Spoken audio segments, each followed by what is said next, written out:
The Press Box presents Cage Side with Christopher James.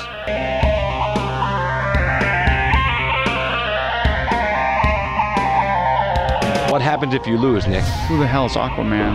I get Fruity Pebbles, Cocoa Pebbles, I get sausage biscuit. Maybe you guys will see a little footage of that later on because we got some good stuff.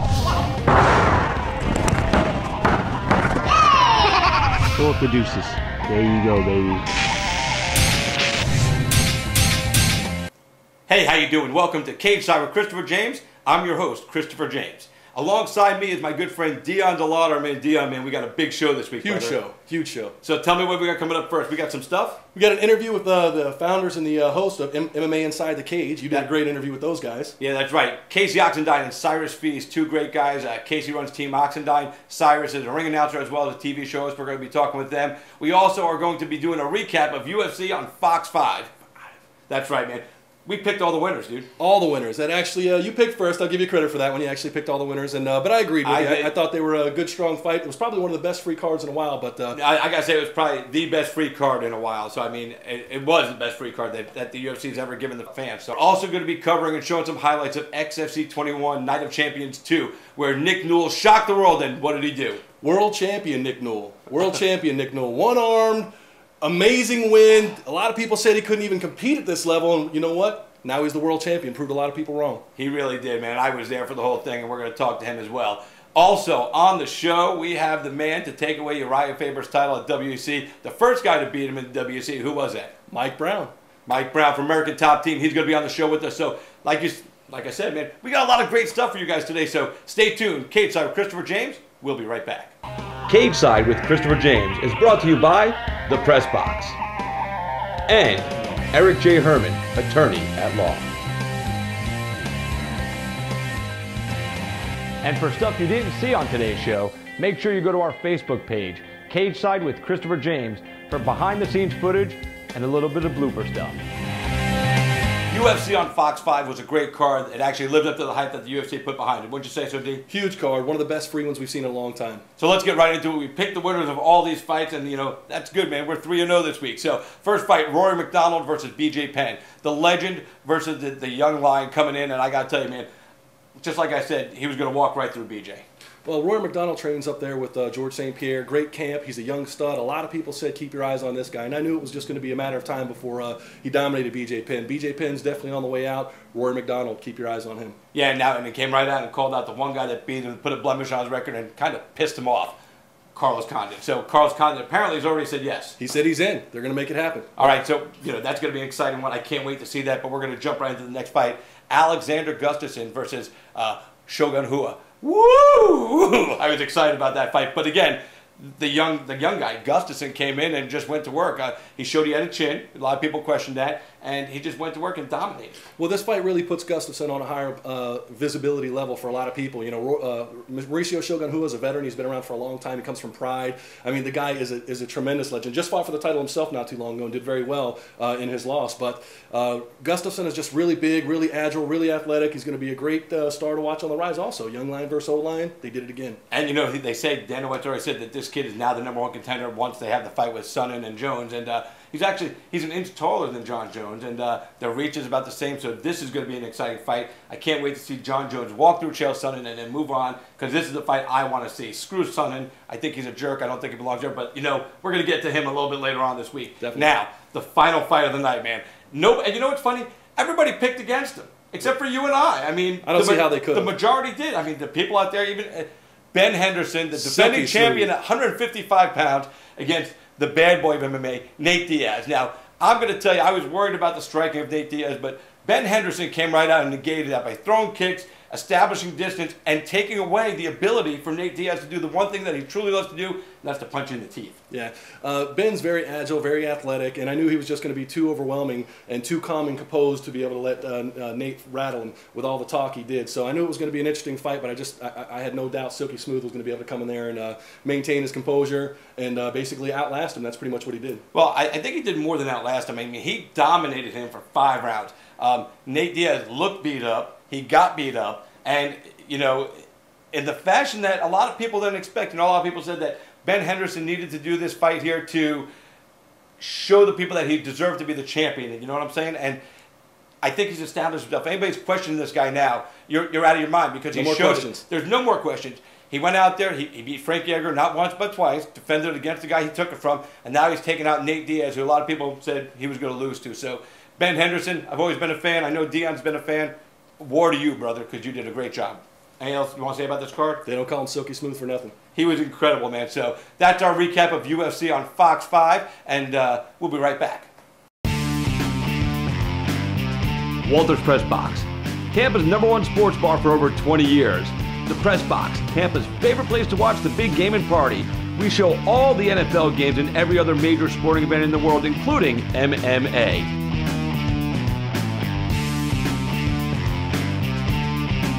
.222 South Dale Mabry Highway, Tampa, Florida.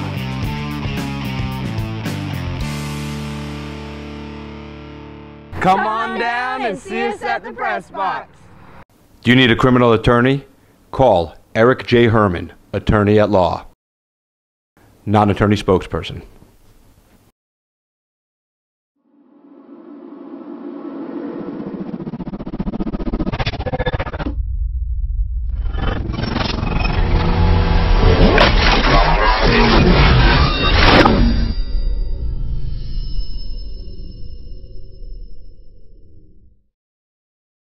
Don't forget to follow us on Twitter at MyMMAShow.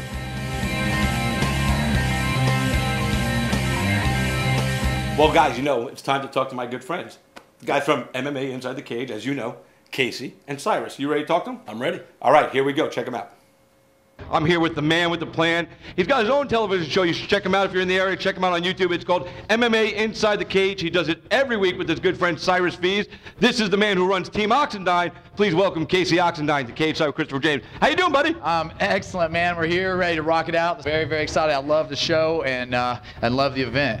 Now, you've been coming around the XFC for a while, like you said. So what do you think about the growth of XFC since you first came around? Well, that's the thing. You know, we discussed this sort of before. You know, it was a really big growth. We saw it all the time when it was HDNet, and then we didn't see XFC for a little bit, and then all of a sudden you guys exploded everywhere. You were all over the place. You're in Charlotte. You know, you're in Tennessee. Of course, you control Florida as it is, and it's kind of like it's been a spiraling effect. It's really cool to see all this. And I'm gonna say this about the XFC: a lot of events where people go to die. You know what I'm saying? You see guys at the UFC or you see them in Bellator, and then they're kind of gone, and then they sort of die. But it's almost like that this place is a resurgence, and you not only is it a breeding ground for new talent, but you got guys like Jamie Varner who was out of the UFC, and all of a sudden now he's back and he's a contender, and it was largely based on the performances he had right here in the XFC.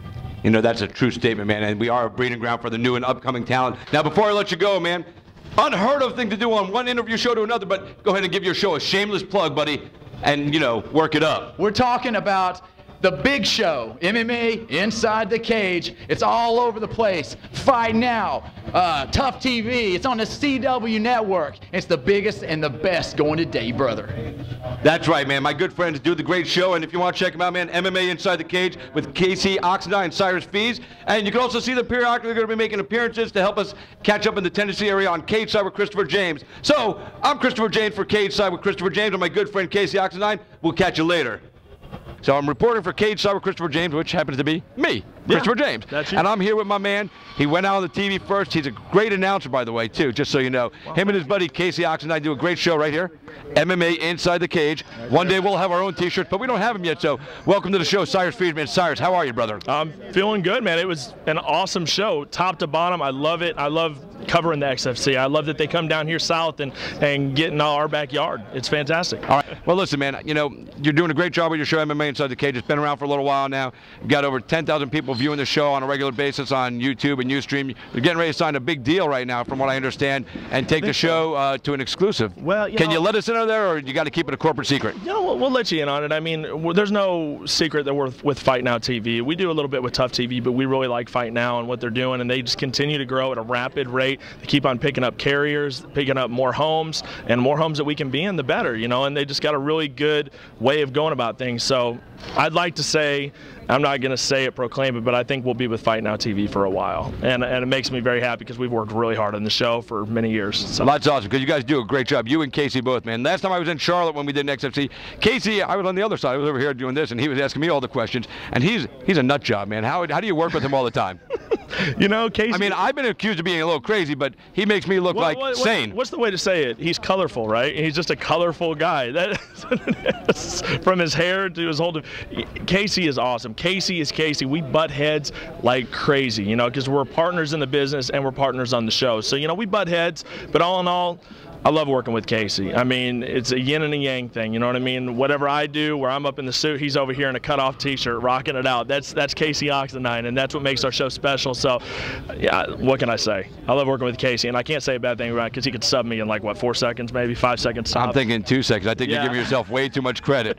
Well, listen, I want to say thanks for taking the time, man, and congratulations on all the success. You, I appreciate I know you're going to. I know you're heading out to Melbourne, Australia, or something for a big show, and I'm actually Abu Dhabi too. I'm actually going to send a cameraman up. Actually, I don't have to send a cameraman. I'm going to just call you and have you film it because I want you to give me some footage for our show, and we'll let the people know what's going on with MMA Inside the Cage and Cyrus and Casey. Man, we love you guys, man, and thanks for the support. Good luck with everything, and have fun with this TV deal because it is a headache, but I know you can do it. If anybody can do it, it's going to be you. So. Well, like I said, and we're going to exchange some footage, man. I'm going to make you guys my affiliate. I'm going to be your affiliate. You're going to send me Tennessee stuff. I'm going to send you Florida stuff. There it is. And we're going to bring you right here from MMA Inside the Cage or Cage Star with Christopher James. You're getting the best in MMA news from all over the world. So, for my good friend Cyrus Fees, I'm Christopher James. Thanks. Cage Side with Christopher James is brought to you by The Press Box and Eric J. Herman, attorney at law. And now we're going to talk to the man that took away Uriah Faber's title at the WEC event back a couple years ago at WEC down in South Florida, and it was an amazing night. You know who we're talking about? Yeah, it was the first guy to beat him, the amazing Mike Brown. So let's go.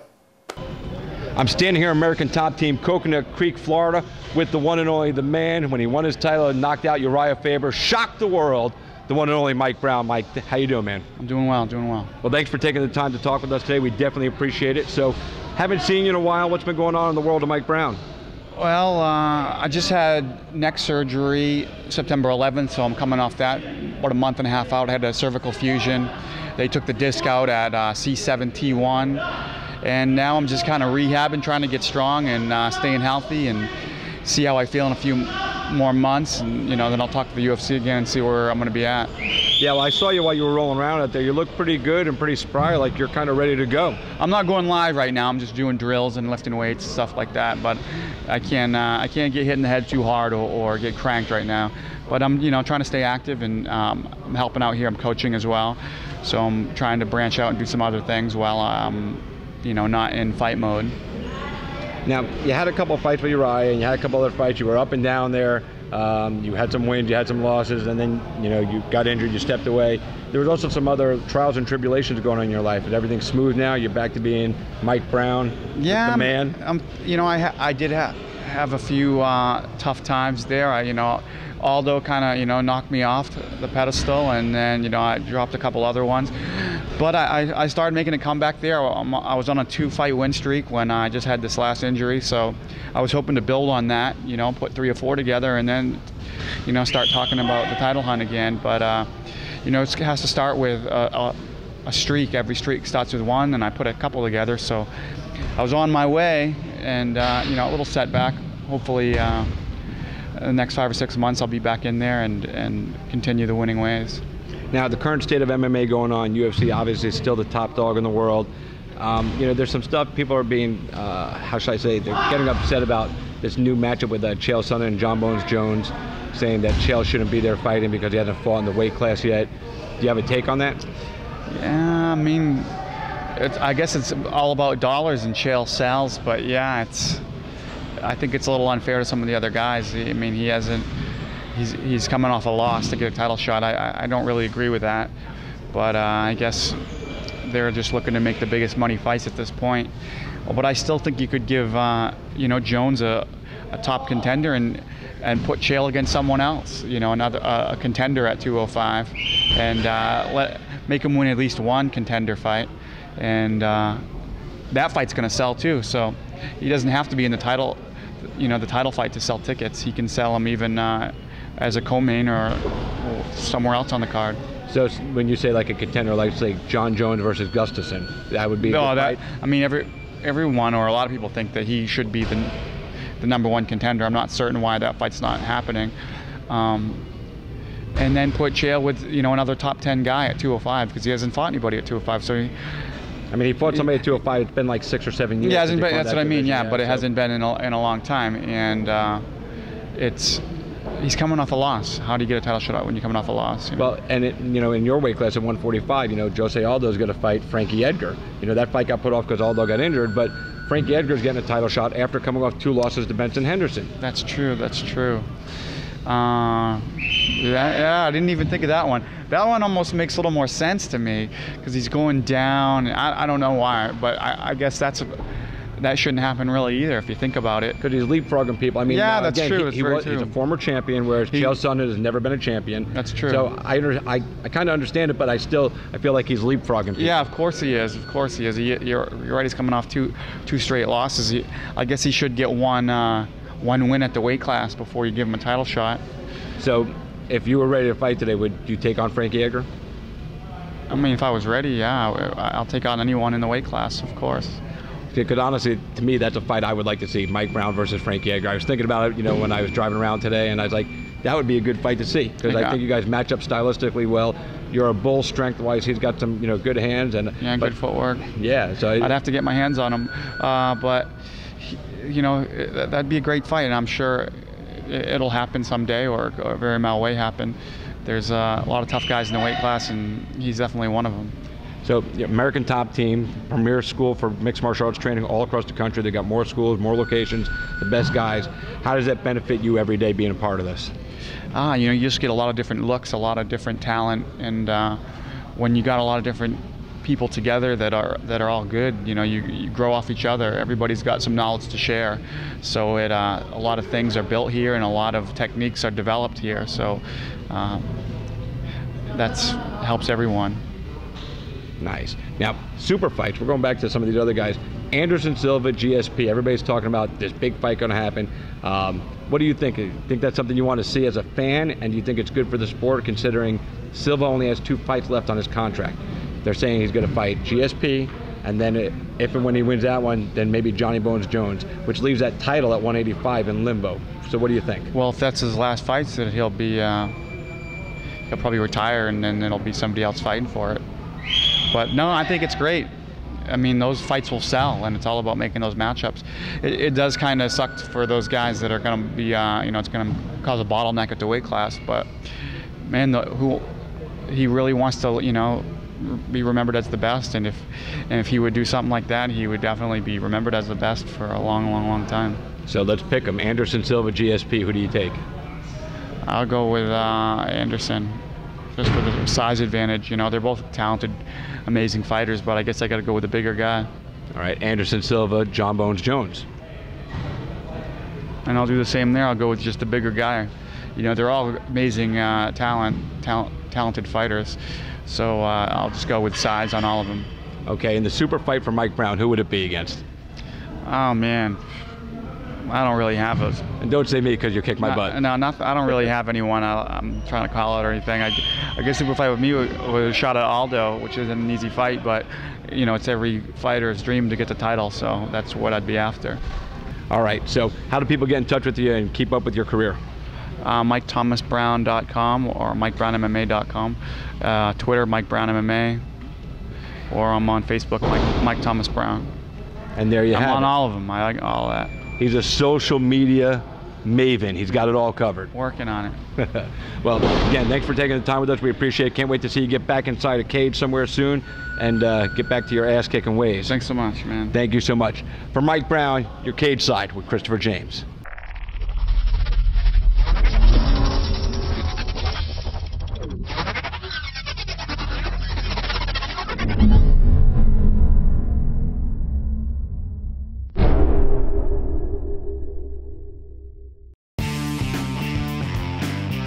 Walters Press Box, Tampa's #1 sports bar for over 20 years.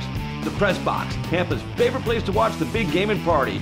We show all the NFL games and every other major sporting event in the world, including MMA.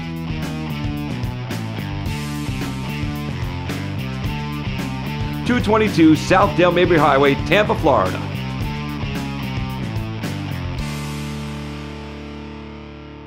Come on down and see us at the Press Box. Do you need a criminal attorney? Call Eric J. Herman, attorney at law. Non-attorney spokesperson.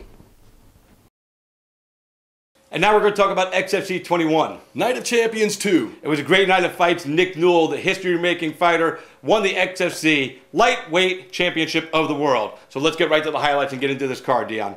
In the first bout of the night was Keith Richardson versus JARROD. Battle of 145ers, man. These guys really went at it. The first round, they both opened up, throwing their punches. Both guys trying to get each other against the cage and establish position. Really a lot of that going on in the first round. Very evenly matched fight, as you can see right there. Big left hand he took, gets on top, works the ground and pound, secures the choke, and actually puts him to sleep on this one. Out cold. JARROD back in the winner's circle at XFC. In our next bout, it's Ricky Rainey versus Donnie Wallace.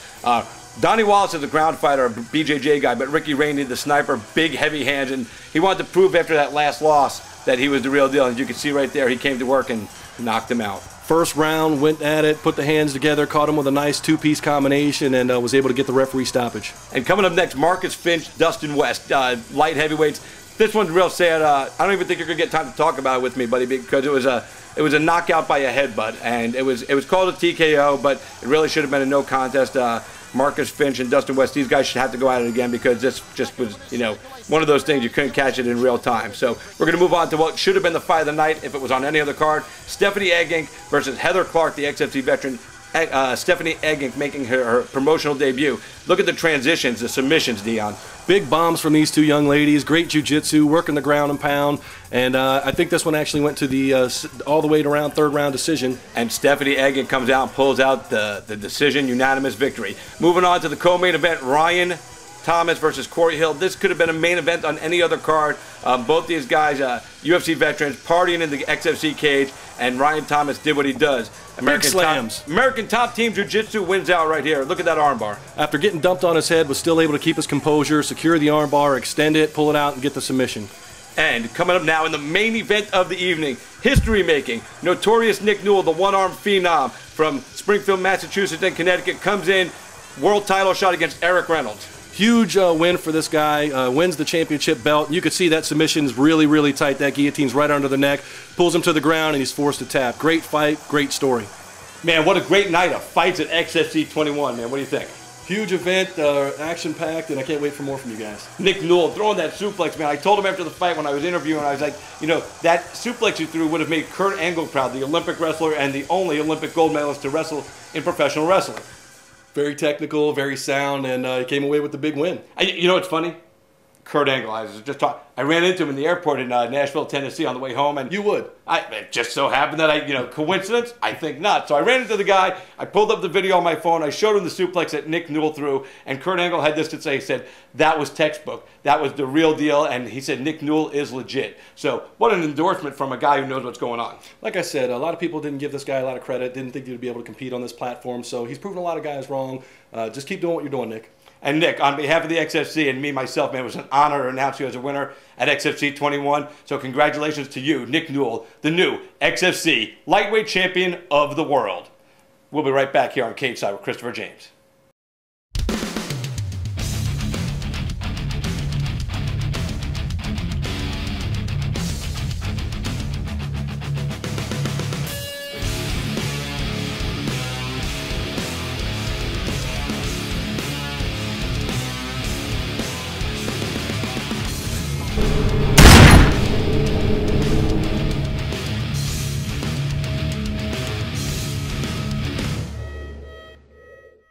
Chris, it looks like you guys had a great time down there in Tennessee at XFC 21. Tell me, what's the best thing that you like about being the ring announcer for the XFC? Well, the best thing about being the ring announcer for the XFC, besides announcing great fighters, is I always get the first interview with the fighter after the show's over. It's called rank and privilege. So I take advantage of that whenever I can. So right here, right now, for all you folks at home, is the first interview with the new XFC Lightweight Champion of the World, notorious Nick Newell. How you doing? I'm Christopher James here at XFC 21 Night of Champions 2, where this young man has shocked the world, and he is now the brand new, reigning XFC lightweight champion of the world, the one, the only, notorious Nick Newell. Nick, first of all, man, how do you feel right now, brother? Cloud 9. I honestly was not expecting that myself, so it came as a big surprise to not just everyone, but also to me. I knew I was going to win. I believed in myself, but you know, I'm an opportunist, and I saw it, and now I'm the champion. Well, you know, the fight started out really great. You got to score a takedown. You threw that tremendous suplex, and guys that throw suplexes, a guy like Kurt Angle is a great wrestler. He threw that suplex, and I watched you throw that suplex, and then from there you just went to work. You stayed on his back, and you put that choke in nice and deep. Was that your plan, or were you planning to go longer, 5 rounds? I was planning 5-round war. I checked a lot of websites. They had me winning decisions. I mean, that doesn't mean anything, but like even the fans expected it. But I go to finish, man. I am a quick starter. I think he didn't realize I'd be as good on my feet as I was. I was ready for him. My training partners are all long. I've been training for Eric Reynolds for years. I just didn't know it until they told me who I was fighting. Now, do you think he took you lightly on your submission game?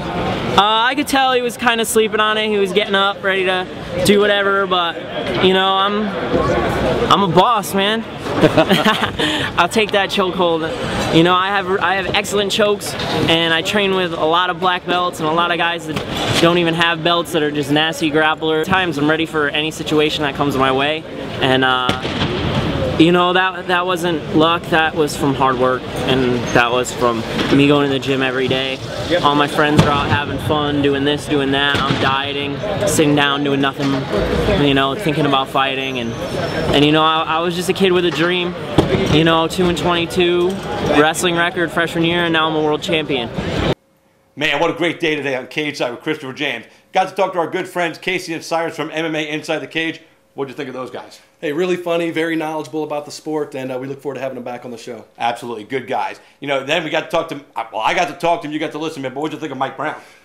Mike Brown's got a long career ahead of himself. You know, he's got a great path ahead of him, some good fights, and it just really depends on where he ends up in the ranking pool. I agree with you 100%. You know, then we covered the UFC on Fox 5 again, a great card put on by the UFC.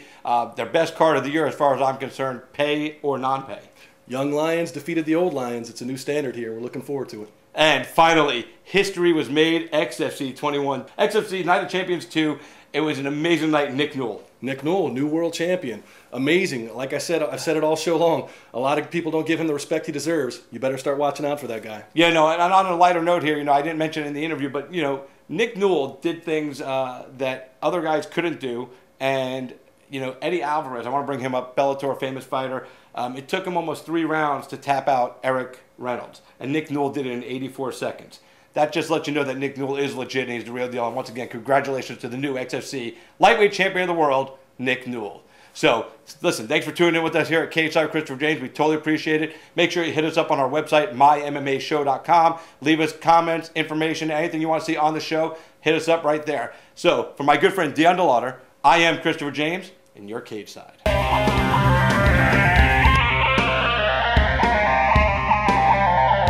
What happens if you lose, Nick? Who the hell is Aquaman? I get Fruity Pebbles, Cocoa Pebbles, I get sausage biscuits. Maybe you guys will see a little footage of that later on because we got some good stuff. Throw up the deuces. There you go, baby.